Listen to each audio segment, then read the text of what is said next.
Alright, so I'm going to actually show you how I check the progress on the beer.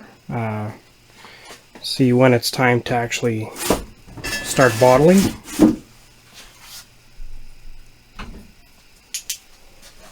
So I actually turn out the lights and use a flashlight. Look in. See how it's still active but sluggish with the bubbles coming up. So right now I'm going to rack this because we've got quite a bit of sediment in the bottom. It's hard to see, but so we're going to rack it, get rid of a lot of this sediment in the bottom. You can plainly see it on the outside. So we'll do it to both because this one's starting to get sluggish as well. Some bubbles coming up, so they're still active, still live. So we're going to rack this. Then in a few days, what we'll do is we'll actually bottle it.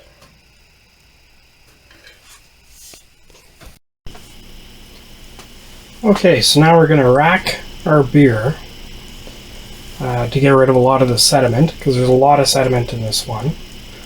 So we'll probably have to rack it twice, but we'll see. So I've got a 10-gallon bucket primary fermenter.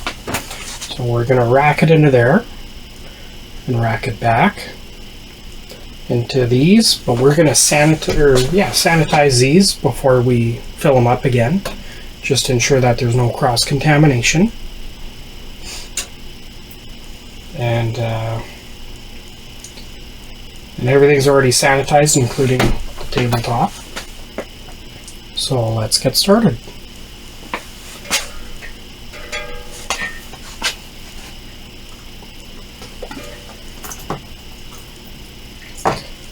So you can already see that there was a lot of sediment that came out initially. So it's going to be the same with this one as well. So we'll have to do this twice. Now there's going to be a lot that we'll have to top up. So we can either top it up with beer that we already made. I never have leftover beer, and I would never do that anyways. I always just use bottled water, to be honest. Because it's already kind of sanitized. It's either distilled or went through reverse osmosis.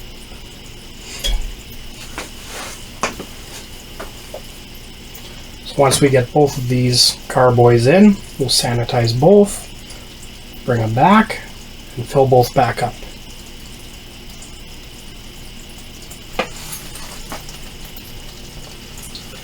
As it gets lower, we can always shim it, prop it up a bit more,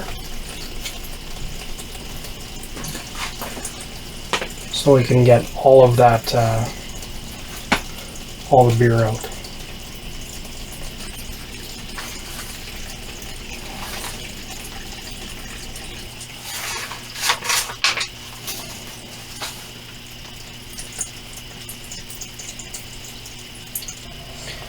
So now that it's getting close to the bottom, we got to watch for the sediment to start coming.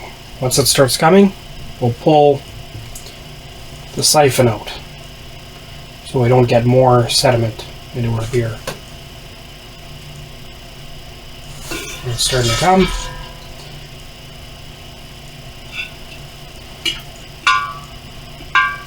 Now we got to work on this one. These ones here are 20 liter, 4 liters, 24 liters. I always follow a 24 liter recipe. This one we're going to get quite a bit of sediment out of it. So we're just going to have to be careful and maybe rack it one more time.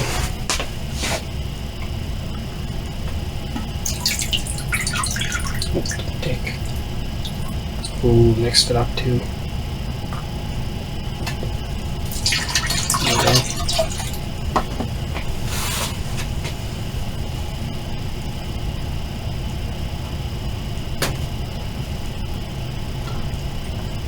So with these smaller ones, I found I have to hold them, or else the siphon moves. Sometimes the siphon falls right out.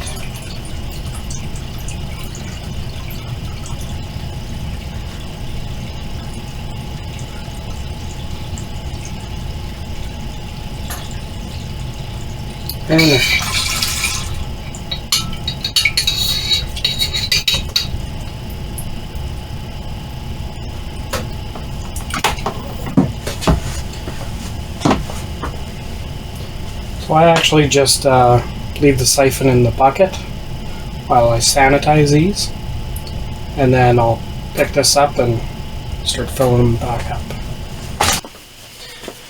Okay, so now we're going to refill our carboys. I'll do the small one first, and then the larger one. And I had to debate whether I was just going to fill a big one and call it a day.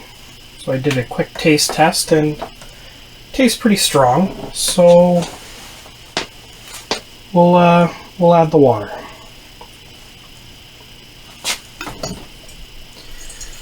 We'll fill up the little one first.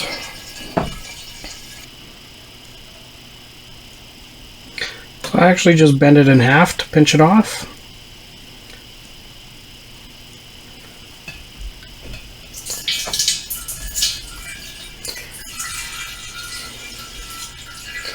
So I know that we're going to be adding a lot of water to this. So this I'll just leave like this until the foam comes down and top it up with water, because I know I'm going to be adding water to this one.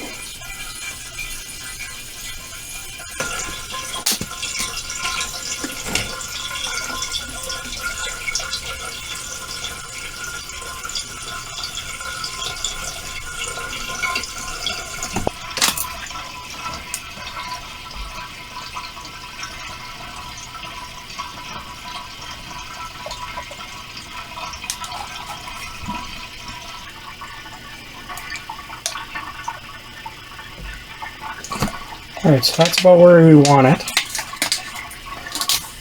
Just around an inch, maybe a little bit more, inch and a half from the top. So we've already cleaned and sanitized our airlocks.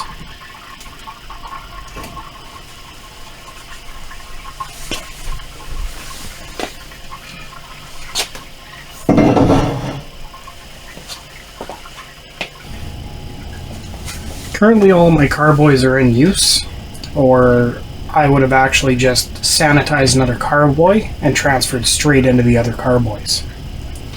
And unfortunately I'm out because they're all full. So I actually need to get some more so I don't have to do this extra step.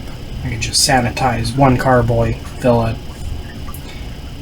without the extra step of transferring it twice.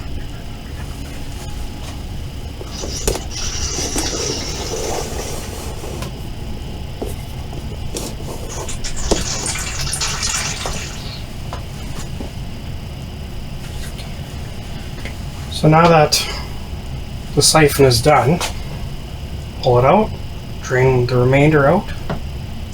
It's a bit of an airlock.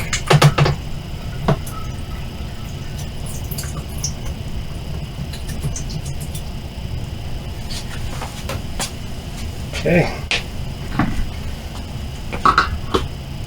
I have a sterile funnel. Sanitized, sorry. So I'll dump the remainder out.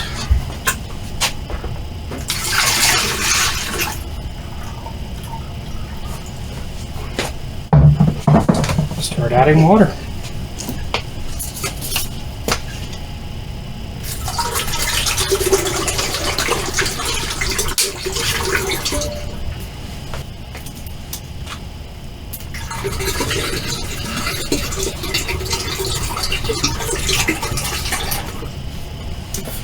So that was 1 liter of water that we added, which isn't too bad. Probably going to be about 1.5 liters of water makeup on this. About 1/2 liter makeup on that, so we're missing about 1/2 gallon.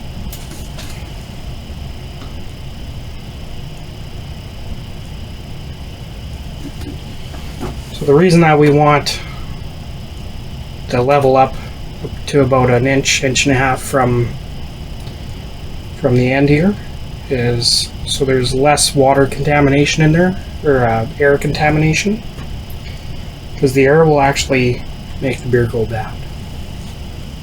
You can also use just tap water to fill it up too. I just don't do that. You get a better quality product, of course, if you use like distilled water for everything. So for the primary water that I use in this, it's just city water. But if you're off in the country and you have a well, that's the ideal water to have. It doesn't have any chemicals in it. So if you have like hard water, even better, because there's more nutrients and vitamins in that hard water versus city water that's went through like a reverse osmosis. You also get some other flavors in that as well, so it'll actually make your beer taste different. Water plays a huge part in brewing.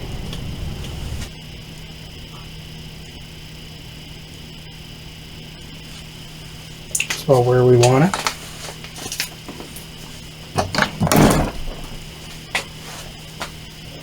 So here's our sanitized airlock. So I put it back up on the table.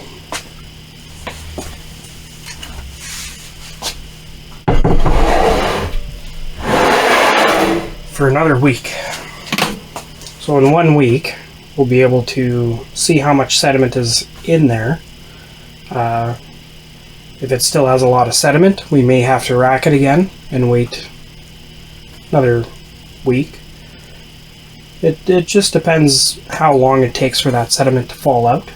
So if it all falls out in 3 days, you can re-rack it in 3 days. I normally wait about a week.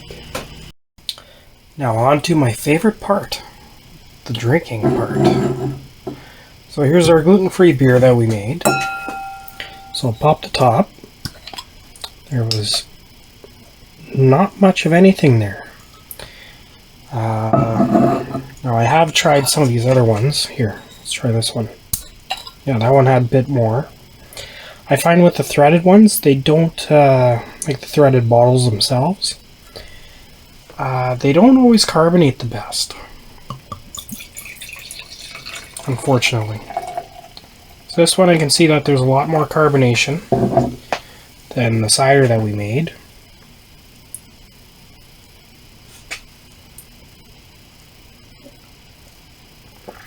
So it smells good, it tastes good as far as gluten-free beers go. I've been making these beers for some time now. It's lacking in some carbonation. One of these days I'd like to invest in a mini keg system, because then you can get the bottler with it, so you can actually use the keg with another carbonation gun, and you'll always get a good carbonated beer that way compared to doing it the natural way, where it's a bit lacking. Like, there is some carbonation, just not as much as I'd like. So yeah, it's a decent product. Like this one I had chilled, but yeah, I've been making the same recipe for years, and it always turns out pretty good. You can see the clarity is really good. It's very clear. It's clean. The amount of hops in there, it's a little bit bitter. It's not super bitter. Where a lot of microbrewery beers are very hoppy, very bitter. Where I'm not a big fan of that. And it's not very sweet or anything. Just like my wines, I like everything dry. So, yeah, overall it turns out it's hit or miss for carbonating. Actually, here, I'll pull out another one here. So these bottles have pop tops.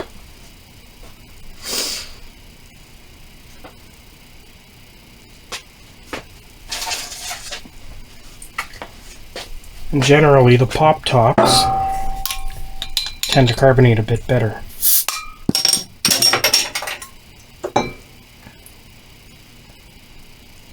So there's a bit more carbonation in it, but not a whole lot. I don't know if you can see the bubbles there. So maybe more than a cup of dextrose would have been better.